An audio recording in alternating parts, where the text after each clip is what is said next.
Welcome to our channel. 150 ఏళ్ల సంవత్సరాల చరిత్ర ఉన్నటువంటి సికింద్రాబాద్ జంక్షన్ని కూల్చేసి మళ్ళీ పక్కనే ఒకటి కొత్తదైతే కడుతున్నారు. అయితే దీనికి కొంతమంది రాజకీయ విశ్లేషకులు కావచ్చు, కొంతమంది కామన్ మ్యాన్స్ వీళ్ళంతా ఏమంటున్నారంటే బీజేపీ తన మార్క్ని చూయించుకోవడానికి ఇలా చేస్తుంది, ఇప్పుడు మొగలాయిస్ ఎవరైతే ఉన్నారో వాళ్ళ మార్క్ చెరిగిపోయడానికి ఇదంతా చేస్తున్నట్టు విమర్శలు చేస్తున్నారు. సో దీని గురించి తెలుసుకునే ప్రయత్నం చేద్దాం. ప్రస్తుతం మనతోటి సినీ క్రిటిక్ దాసర్ విజ్ఞాన్ ఉన్నారు. వెల్కమ్ చెప్పేద్దాం. హాయ్ సార్, నమస్తే, ఎలా ఉన్నారు? ఫైన్. అయితే దీన్ని ఎలా చూడొచ్చు అంటారు? బీజేపీ తన మార్క్ చూయించుకోవడానికే మొగలాయిస్ కట్టించినవి కావచ్చు, అంతకుముందు పురాతనవన్నీ కూల్చివేతున్నట్టుగా చెప్తున్నారు కొంతమంది. మీరేం చెప్తారు? 1 సెకండ్. ఇప్పుడు కేంద్ర ప్రభుత్వం బీజేపీ హయాంలో ఉంది కాబట్టి బీజేపీ వాళ్ళ మార్కు చూపించుకోవడానికి దీన్ని కూలగొడుతున్నారు అంటున్నావు. కాంగ్రెస్ ఒకవేళ అధికారం ఉంటే కాంగ్రెస్ తన మార్కు చూపించుకోవడానికి అంటారు. అంతేగాని ప్రయాణికుల సౌకర్యార్థం దాన్ని ఎక్స్పాన్షన్ చేస్తున్నారని ఎందుకు అర్థం చేసుకోరు?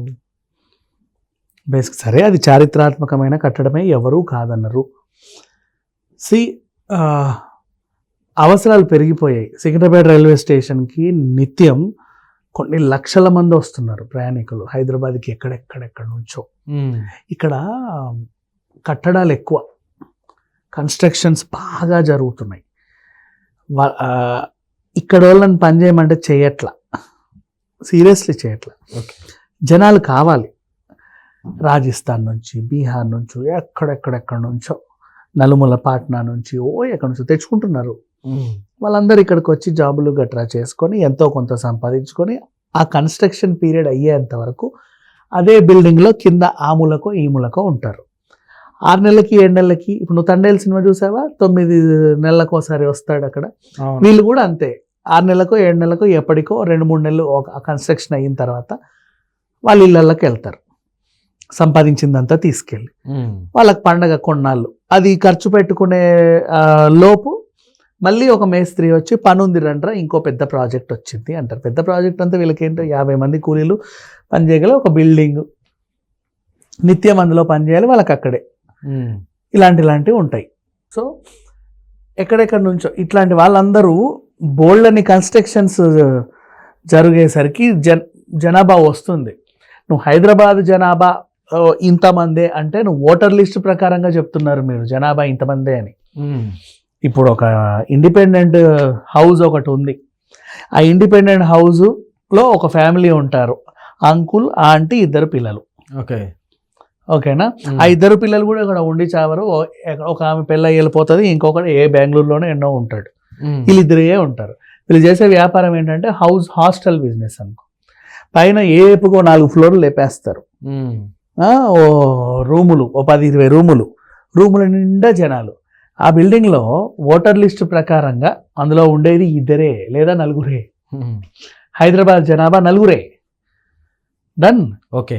కానీ పరోక్షంగా అందులో వితౌట్ లెక్కలో ఉండేది 150 మంది. అలా ఎంతమంది చూడు. ఇంతమంది ఎక్కడి నుంచి వచ్చారు? వీళ్ళకి ఎవరికి అడ్రస్లు ఉండవు, ఆధార్ కార్డులు, జిరాక్స్ కార్డులు, ఓటర్లు ఉన్నప్పుడు వెళ్ళిపోతారు, మళ్ళీ వచ్చి ఇక్కడ ఉంటారు.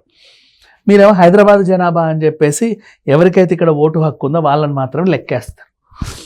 ఇది ఇప్పుడు నిత్యం ఇంతమంది రాకపోకలు సాగించడానికైనా ఇంకేం చేయించడానికైనా మనకి బస్ స్టాండ్లు, రైల్వే స్టేషన్లు అవసరం, అంతకు మించి అవసరం.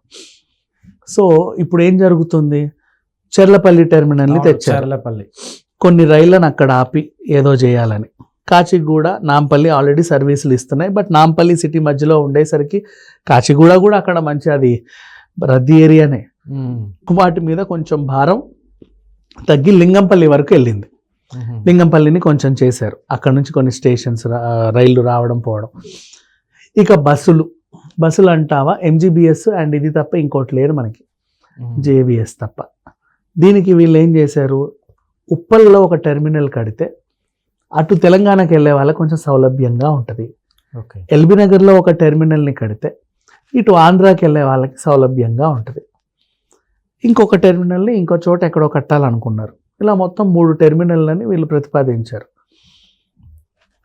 నెక్స్ట్ రావాలి అవి.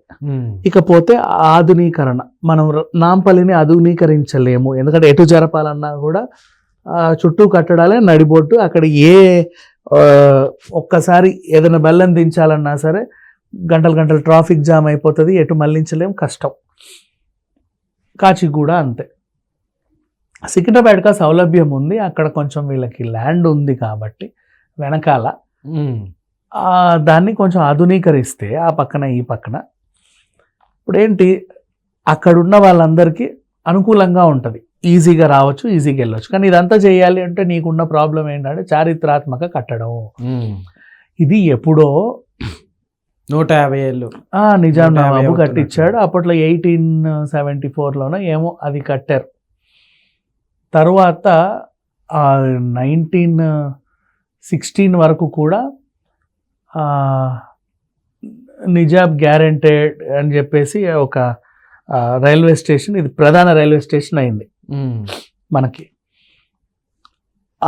నెక్స్ట్ ఎప్పుడు మనకు స్వతంత్రం వచ్చిన తర్వాత 1951లో దాన్ని కొంచెం ఆధునీకరించి దేశానికి అంకితం చేశారు. అప్పటి నుంచి జాతీయంగా అది సికింద్రాబాద్ రైల్వే స్టేషన్గా వస్తూ ఉండింది. ఓకే. ఆధునీకరణ అనేది ప్రజల సౌకర్యార్థం చేస్తారే కానీ చరిత్రను కూల్చడానికి ఎవరు ప్రయత్నించారు, చేయరు. సరే ఇప్పుడు చెప్పుకోవాలన్నా ఆ చరిత్ర చెప్పుకోవడానికే చరిత్ర మిగిలాలంటే మిగతా వాళ్ళు ఎవరు బ్రతకూడదు. ఇప్పుడు వాడు రావాలి ఖచ్చితంగా, వీళ్ళు వెళ్ళాలి ఖచ్చితంగా. ఇది చరిత్రను అక్కడ గేట్ వేసి ఆపేసావు, దాన్ని ముట్టొద్దు అని. మరి వాడు వెళ్ళడానికి లేదు, వాడు రావడానికి లేదు. కొన్నిసార్లు అది జరగాలి, తప్పదు. అప్పుడు వాళ్ళు డిజైన్ చేసినప్పుడు ఏంటి, రైల్వే స్టేషను ఎక్కడో గోల్కొండ కోట ఉండేది, ఎక్కడో చౌహమల్లా ప్యాలెస్, ఎక్కడో చార్మినార్, వాళ్ళకి ఎక్కడో హుస్సేన్ సాగర్ ఇవన్నీ ఉండేవి, ఎక్కడో హయత్ నగర్. హయత్ నగర్ అంటే కూడా హయత్ నగర్ ఒక ప్యాలెస్ ఉంటుంది అక్కడ లోపల, దర్గా, ఇట్లా ఎక్కడెక్కడ ఆ లంగర్ హౌస్ ఎక్కడెక్కడో ఉండేవి. వాటన్నిటి నుంచి చొక్కగా వెళ్ళి అక్కడ మూలకి ఎక్కడో రైల్వే స్టేషన్ పెట్టుకున్నారు, బాగుంది అని. అంతే. ఇప్పుడు అది ఎక్కడో లేదు, మొత్తం అయితే నడిబొడ్డు అయిపోయింది, దాన్ని ఏం చేయలేని పరిస్థితి. పైగా రైల్వే ట్రాకులు కూడా చాలా పాతాయి, బ్రిటిష్ కాలం నాటివి అవి. అవును. అండ్ ఆ మోత, ఆ బరువు, అప్పటి ఉక్కు అవన్నీ కూడా ఇప్పటికీ హెవీ కరెంట్ని కన్జ్యూమ్ చేస్తున్నాయి. నీకు ఒక విషయం తెలుసా, గ్యాస్ సిలిండర్ని ఆధునీకరించి ప్లాస్టిక్ టైప్ తయారు చేశారు వెయిట్ తగ్గించడానికి. అవునవును. ఓకేరా, చూశాను. వెయిట్ తగ్గించడానికి అదొక ప్రయత్నం చేశారు. లైట్ వెయిట్, ఇప్పుడు వందే భారత్ రైళ్ళన్నీ కూడా కొంచెం లైట్ వెయిట్ వల్ల అవి ఎక్కువ దూరం ప్రయాణిస్తాయి. ఇవన్నీ ఎప్పటివో కాబట్టి ఇంకా దాన్ని ఆధునీకరించాలన్నా, వాటిని రిపేర్ చేయాలన్నా కూడా ఆ పార్ట్సే రావాలి, ఇంకా అవే మ్యానుఫ్యాక్చర్ చేయాలి. ఓకే. దానికి ఏంటంటే ఖర్చు ఎక్కువ, రాబడి తక్కువ.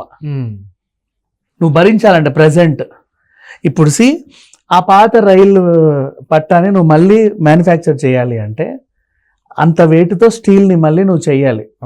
ప్రభుత్వం పెట్టే ఇప్పుడు అక్కడ నీకు వచ్చే ఆ వన్ టైం ప్రోడక్ట్ నువ్వు కొనే డబ్బులు ఇప్పుడు ఎక్కువ. దాన్ని మ్యానుఫ్యాక్చర్ చేయడానికి ఒక ప్రత్యేకించి ఒక పరిశ్రమను నువ్వు నిర్మించాలి, అది దాన్నే చెయ్యాలి. ఓకేనా, చేయాలని ఎక్కువ శాతం రా మెటీరియల్ అవసరపడుతుంది. జనాలకి జీతాలు పెరిగాయి, కరెంటు రేట్లు అన్నీ పెరిగాయి. ఓకే. కానీ అది నీకు వేస్ట్, ఖర్చు విధంగా వేస్ట్, రాబడి ఏమి ఉండదు దాని మీద. నువ్వు దాన్ని ఇప్పుడు దాని స్థానంలో ఇంకోటి ఆధునీకరించావనుకో, కొత్త వస్తువుని క్రియేట్ చేస్తే నీ కరెంటు పరంగా, శ్రమ పరంగా, లేబర్ పరంగా, ఆ టెక్నాలజీ అన్నిటి మీద నీకు ఉపయోగం ఉంటుంది. ఓకే. సో అలా వాళ్ళు ఆధునీకరిస్తున్నారు. అంతేగాని చరిత్రను చెరపాలని ఎవరూ అనుకోరు, అలా చూడాల్సిన అవసరం కూడా లేదు. చరిత్రలే అవి ఉంటాయి, సరిపోతాయి. ఒకప్పుడు ఉండదు, ఇప్పుడు అంతెందుకు. మన టెలిగ్రామ్ పోయింది, ఆ చరిత్ర నువ్వు కొనసాగించాలంటే నీకు ఎంత ఖర్చు, నష్టం. ఆ నష్టం కాబట్టి దాన్ని ఒక చరిత్ర ముగియాల్సి వచ్చింది. ల్యాండ్ లైన్ కూడా ఆ చరిత్ర పోయినట్టే, ఇప్పుడు ఎక్కడో వాడుతున్నారులే కానీ అది లేదు ఇంకా. బిఎస్ఎన్ఎల్ కూడా కొన్నాళ్ళకి, అది దూరదర్శన్. చరిత్ర నువ్వు యూజ్ చేయొచ్చు, కాకపోతే ఏంటంటే అది ఎక్స్పెన్సివే, నీకు దాని మీద రాబడే ఉండదు.